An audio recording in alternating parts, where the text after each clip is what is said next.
Bojo, and welcome back to Indigenous Storytime. My name is Cassie, and today I'm going to be reading to you from Brave Wolf and the Thunderbird. This story is by Joe Medicine Crow, and the illustrations are by Linda R. Martin. This is a crow story, and the crow people originate from the northeast forests of this land.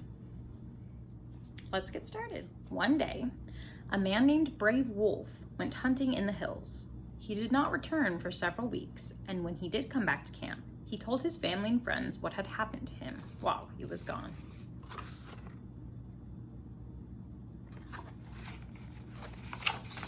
While he was hunting, a huge thunderbird flew over him and snatched him up in her giant claws. She took him to a high cliff overlooking a lake up in the mountains.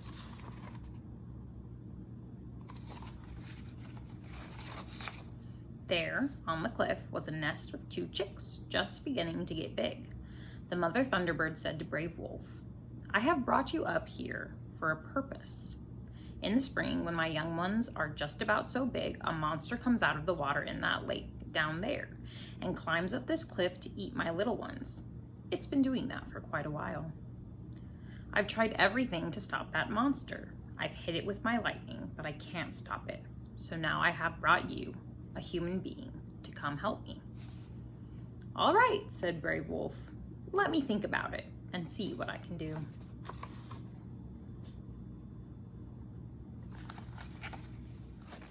After Brave Wolf thought for a while, he said to the Thunderbird, "Go out and get me some dry logs. I want to build a fire." The Thunderbird took off, and pretty soon she came back with a dried log and some branches and stacked them in a pile. "Now," he said, "I'll need some nice round rocks." So the Thunderbird went off and brought some back. And soon Brave Wolf had a big pile of rocks.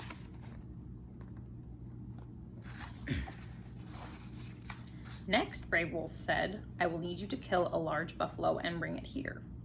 The Thunderbird did what he asked. Brave Wolf skinned the buffalo, and from the hide he made a basket that would hold water. The Thunderbird used the rest of the buffalo to feed her chicks.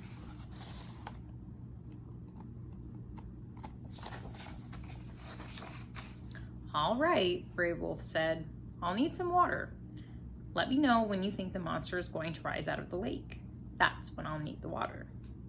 After a while, the Thunderbird noticed that the waves were building on the lake, and she told Brave Wolf, "The monster is coming up in about a day." Then the Thunderbird caused a quick little rain shower that filled Brave Wolf's basket with water.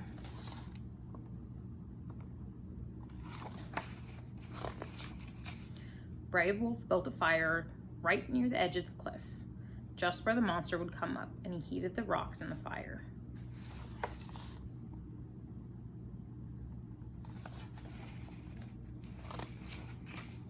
The monster was a great big snake, something like a dragon. It started rising out of the lake, and the waves got higher and higher.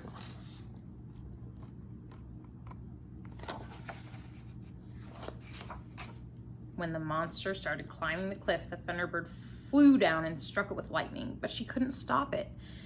It kept coming up slowly, slowly, slowly, getting pretty close to the top.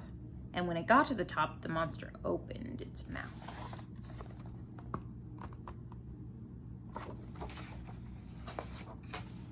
Brave Wolf was ready. He had made a couple of big forks out of tree limbs so he could push the burning rocks into the monster's mouth.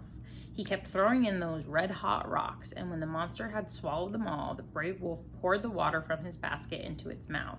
Steam shot up and made all kinds of hissing noises. The monster started wobbling around, groaning, and finally it fell backward into the lake with a big splash. And that was the end of the monster.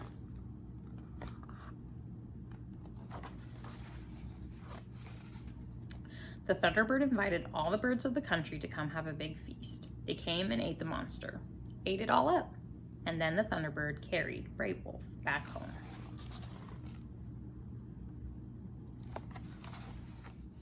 Meet Wetch, thank you so much for joining me for another Indigenous story time.